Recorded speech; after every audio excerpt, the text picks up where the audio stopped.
Good morning, everybody, and welcome to HJ Goes Live with Marie, Nieuwoudt, and Cloud9. Today, we're going to be talking about healthy hair and the healthy hair temperature for your clients. And today's session is supported by Cloud9.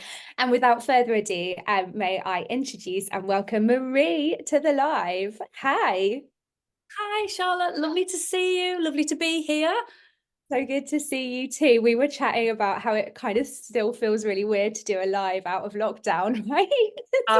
I actually don't think I've done a live since lockdown. Yeah, Definitely it's a not. throwback. No, it's so lovely to get out there and actually kind of deliver Yeah, education to the human beings and being in that energy of people, which is great. I'm loving all the merch that's around you in the Cloud9 studios today. Oh, we are very blessed here at Cloud9 up in Yorkshire. We have the most amazing content studio, which is used as a place to hold education and a place to create content. And we've got our own photographic studio, so we're very blessed here. This is a very beautiful couch. So I kind of feel like Lorraine a little bit. Yeah, So we have our own gorgeous couch used on a recent shoot. So. it's giving Lorraine vibes. I love it. So we're going to be discussing healthy hair heat styling, which is such a mouthful to say. And the very cool innovation that's the Cloud9 temperature calculator, the variable temperature calculator, and a little bit about like how you can do a consultation with your client to educate them on the healthiest hair heat setting for their hair type. So my first question is, what do you think is the biggest thing that hairdressers need to be teaching their clients about hair health? Well, definitely as a hairdresser myself, I've always been in that space to make sure with my client that I've kind of really set my stall out and go, this is teamwork. How your hair is going to be, the health of it is 50% me, what I do in the salon, whichever service I'm doing, the haircut, the information I give you. To look after that hair when you get home, and the other 50% is your time, your investment in self-care around the hair. And I really do make sure that that's a massive message to my clients. It's you are responsible. It's a team effort. Great hair, it just doesn't happen in the hair chair. It happens at home as well. True. You almost on the verge of like you want them to sign a contract to be like this. My clients will tell you I'm really strict. I'm like, you must do your hair homework, because I will, every hairdresser asks these questions. So have you been doing a mask once a week? Have you been doing this? Have you been doing that? Are you being gentle with it? We already know the answer. So yeah, I'm very strict with my clients, and making sure that they have that hair homework so that they can have that great feeling hair all the time. Do you know what? You've personally changed my hair habits. So when we came to the panel that you did with Gabby Logan, and you were on it with a couple of other people, but you said one thing that was, why are you putting hair masks and conditioning treatments onto hair that's sopping wet in the shower? You were like, rinse that hair out, get that hair so it's not wet, and then because it's not doing anything. And I was like, oh yeah. Well, obviously, hair is a hygroscopic material. It absorbs, to me. So, it has to be empty of water to then be able to absorb whatever, conditioner or treatment you're using. You have to give it a chance. You have to give a chance for the hair to kind of absorb and really take in all those gorgeous ingredients that are in our beautiful hair products that we use. So you've got to give it a chance, definitely. And then it's that whole journey of it, making sure you as a stylist have got all that information to look after that client's hair, for their whole journey, through puberty, through pregnancy, through menopause, making sure that you're skilled to be able to kind of guide your client through great hair for their whole hair experience, I think. And so on that point, actually, what does healthy hair look like to you? Healthy hair to me looks shiny. It's a feely thing. Do you know what I mean? And it's, yeah, to me, healthy hair looks full, and because you can see when the cuticles are laying all beautifully flat, it becomes light reflective. It's full of vitality. It moves like a fabric. Amazing. Oh, I love that. I love that metaphor, hair as a fabric. It very much is. So hair that is distressed, overbrushed, not treated properly, or under moisturized, you can kind of see the texture of it, and definitely as hairdressers can feel. So before we ask the question, we run our professional fingers down that hair, and we know what's been going on in between visits. You can't lie to a hairdresser. Absolutely not. And do you think clients have become more engaged with the health of their hair? So I know we've seen the skinification of hair is a buzzword we hear all the time, but does it actually ring true from where you're standing behind the chair? I think the general conversation and generally the skinification of hair is definitely more present, but it always comes back to time. And you get clients in the chair and you can see they look radiant. Oh, I've been for a facial and I've had this, and and I've done that, and I go, and at any point did we think to put a hair mask on? At any point did we put a hat on that holiday?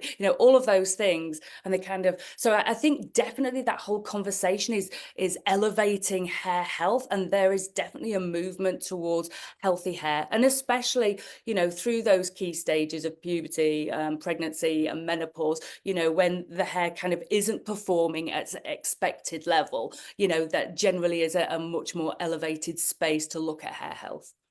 Do you think people get most concerned about their hair health when it starts to change, and it's not, and it's almost like until you start to Definitely, definitely. And I think those points of change, you read, don't color your hair, don't use heat styling. What a load of rubbish. So not on top of you trying to navigate these changes. All your lovely tools that you know that make your hair feel better, like going, having a color and styling. Now you can't do them. And I've gone through it myself with menopause. No, I'm not going to color. I'm not going to heat style. And so I feel a fright and look a fright. So there is a space of healthy hair heat styling. There is that space of knowledge around having something like a 2-in-1 variable temperature control, because not all hair is the same. You do need a range of temperatures for different hair types at different stages, for sure. Yeah. And do you think there's become less of a reliance on straightening the life out of hair as we might have seen in the 90s, and now we're kind of embracing a natural texture? Yeah, definitely. Now that I think there's a lot more education around hair and how it looks and makes you feel, and the movement within hair. And I think there's a lot more individuality now. So not everybody, I think like the 90s, and even to the 80s, was very copy paste, copy paste, copy paste. If you wanted one look, it was that look. Where now I think there's a lot more freedom of expression with hair, and so therefore we're wanting a lot more from our tools. So something like the 2-in-1 will give you that beautiful wave, but it'll also give you a big 3D cylindrical shape to play and work with. So yeah, I think there's a lot more versatility around styling, that is for sure. Yeah, it's like, People want to have their vivids. They want to have a full scalp bleach and enjoy colors, but they also want to style. So it's making sure that we've got those that knowledge around temperature and that variable temperature control, that we can still style and not kind of giving up anything. yeah, do you think there's no like compromise, is there? It's like people don't want to compromise anymore. Absolutely no compromise. I mean, you want to have it all, and you want to be able to have the information and the tools around that to do that, for sure. And just chatting like briefly on kind of how hair is related to health and kind of that more holistic kind of understanding of it. And that seems to be kind of where the skinification has come from, isn't it? That people are realizing how what they were doing 6 months ago will affect their hair. I think people get in a space of going, well, this is my kit, this is what works, this is my shampoo, this is my conditioner, I use this brush and this tool to get this result. But obviously throughout your whole entire life, hair does change. And it's definitely related to times in your life, you know, wellness. So, you know, what you need from your products and your routine and your knowledge will change. So it's up to your hairdresser to have those skills to be able to look after you for the whole of your life. And definitely giving, I always say to stylists, look, when you're in that space at the end of the appointment, because I think we look at consultation as being, you know, so much focus around the consultation. It's like the holy grail of knowledge, so that you can make sure that your client knows exactly what they want and you know what they want. So, but I always think that space at the end, when you're styling, is the perfect time, when that cut and color is coming alive. You know, all your creation and handiwork is, you know, revealing itself in front of the mirror. That, I think, is one of the smartest places to kind of empower that client with knowledge. And I do actually, when I'm teaching, you know, do your smart check, you know, you're doing your styling service, so make sure you're passing on those styling tips to your client. Like Method of getting them to do it themselves, right? getting them to Really, do it because themselves. yeah, Absolutely. because it's such a different, you watch someone do it and you're like, oh yeah, I can do that at home, easy peasy. And I think people fall into two camps. You either go, I can curl with straighteners, or I can curl with my wand. Or we have people who say, I just can't do it. So that's where your 2-in-1 comes in, because that empowers everybody. It's brilliant. And, you know, and so you're smart. Your M is your method of maintenance. So how often are we styling? Because we need to know, is somebody daily styling, or is it once a week? You know, your A is for your aftercare. You know, what everybody thinks about wet line. Have you got the right shampoo? Have you got the right tools? You know, when was the last time you did kind of a little MOT on your kit? And then you're retailing your wet line, your tool checkup, your tool care, and then temperature, I think, is how often do we as stylists go, what temperature are you styling your hair at? I was in a salon recently, a really good salon, beautiful color work, and a stylist said, oh, do you know, my client came in and said, your color was beautiful, but I shampooed, and after I styled, I couldn't see the toner. And the stylist was really perplexed. But I said, did you check what temperature they're styling at? You know, because it's really for the colorists out there, you know, we know that, you know, you need certain temperatures for certain color work, you know, and it's definitely educating the client about the right temperature. And the one thing I'm immensely proud of, what this magnificent team have created here at Cloud9. I may be one person talking today, but there's about 70 of us in our space here, of the most amazing minds and creative people.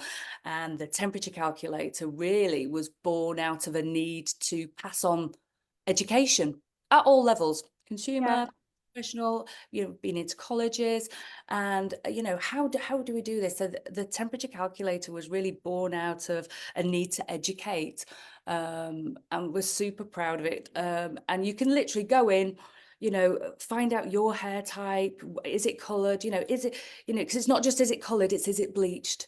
You know, have you got a natural curl? What is your hair type? And then, you know, getting the temperature that is at that point ideal for your hair. And it really has been such a lovely conversation around kind of hair care after the salon. So yeah, it's been lovely. And have you had feedback, I guess, from both clients and from stylists that are like, that hair Oh, is I tell you, wonderful. um, you know, it's the question when they say, what are you currently styling at? I've literally been passing out. Tell me, what's the highest? What's the highest? Oh, you know, What's it getting to? it's that I think people literally get their, you know, get their new kits, they unpack it and they go, oh, I'm just going to turn it up to really high. Like, Higher is it's a better. good job we don't drive our cars like that. It's a good job we don't get our new car and go, oh, look, it goes up to 200 miles an hour. Let's drive at that speed first. You know, it really is, you know, so it's been so very well received, especially in the space of teaching our new professionals who are coming into the industry. and they have so much to learn. They're learning how to hold a comb, hold the scissors, understanding that the cool shot on your air shot is for cooling down, the setting the blow dry. They're busy learning all these skills. So having something like this, which is an interactive tool as a part of the consultation, has been really great, because it kind of teaches them to explore hair types and temperatures around different hair types and around color service work. So that's been really well received in the colleges. So it's been wonderful to teach and showcase, and seeing those little pops of light bulb moments that you don't actually have to give up any hair heat styling at any point of your hair journey. And people are obsessed with data, and they want those, like, the data, don't they? And like the analytics behind it. I feel like we're a nation obsessed with our step counts and whatever. So being like having that kind of big control over what's the healthiest heat for your hair. Yeah, I mean, it's so exciting, the kind of information around, you know, what you think you should be doing and what you should actually be doing. And I am very fortunate in this position. I work with some amazing educators here in the UK and Australia, and we have great conversations around, perceived temperature and actual temperature for all different hair types. So that is really quite amazing. Amazing. Cool. So we want everyone to be doing SMART, SMART. Yeah. And this is for you hairdressers out there that are maybe coming into the industry, and you're just kind of learning about consultation. There is another part of that whole kind of journey right at the end. And it's a bit like, I always say when I'm teaching, it's a bit like news at 10. At news at 10, you get what they're going to talk about, then you get the body of what they're going to talk about, and then they get that recap at the end. So this is a really great space for you to say to your client, when was the last time you bought a new hairdryer? How's your hairdryer performing? With ours, they regulate the temperature. There's some really great key safety features to ensure that your tools are working well. But so that end of point, when the client is kind of falling in love with themselves because of what you've created, it's a really great space to styling tips. Make sure you're passing those on. Make sure that your client has at least one or two options, to get different looks from the wonderful haircut and color you've created. Method of maintenance. Make sure your client's got all the kit and tools and knowledge to be able to maintain the hair at home. And don't be frightened of saying, well, actually, I'm expecting you to do this. I'm expecting you to really look after that hair. And then your aftercare is your hair homework. Make sure they've got a plan. And then right at the end, your temperature, make sure that they're using their tools safely. And so I think that's a really great space to talk about their ongoing hair maintenance with you, that they've got the right hairdryer, and they've got their Air Shock Pro, and they've got their 2-in-1, and you're working on something together.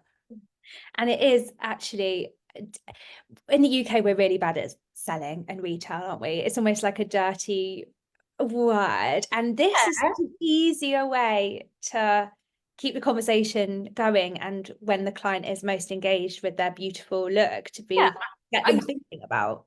I totally agree, Charlotte. You're right there. However, but I do think it depends what education you've had around that in your kind of stepping into the professional hairdressing industry. And we were always taught, it is your responsibility to educate if you want that hair to come back to your chair, whatever, wet line you affiliate yourself with, or you've chosen because you thought, do you know, I really like that. That really works. I love how it feels, it performs on the client's hair. It's up to you to tell that client, what to use, how to use it, and the same with the tools. We have a lot of our salons out there that adore Cloud9 because of the variable temperature control, because it really is the stylish choice because it performs beautifully. And I think retail, obviously with online has changed massively, but at the end of the day, at the end of the day, hairdressers, we are the professionals. We know hair better than anybody else. I worked out the other day, I've been in the hairdressing industry for 38 years as an active stylist behind the chair, and I worked out on average with a little maths thing that 54,000 heads of hair have gone through these hands. Oh my gosh. we Good hair, data. yeah, we hairdressers have such an important role. We are, never underestimate the power of a wonderful hairdresser. We empower people to look amazing, feel confident, and just make them feel unstoppable. Whatever their, whatever their look is or their style, we've got some serious power in these hands. The And health it's of the nation's privilege. hair is Yeah, in your hands. yeah, your hair is safe in our hands, and that's the choices we make. That as professional hairdressers, we really research. We want a tool that's going to be able to style at 100. We want a tool that's going to be able to give our clients lots of flexibility because they're coming back into our chair. We really care about our people. It's our business. Yeah. Oh, God, I what a feel lovely, quite what, freaked. what a lovely note to end on. What? So emotional.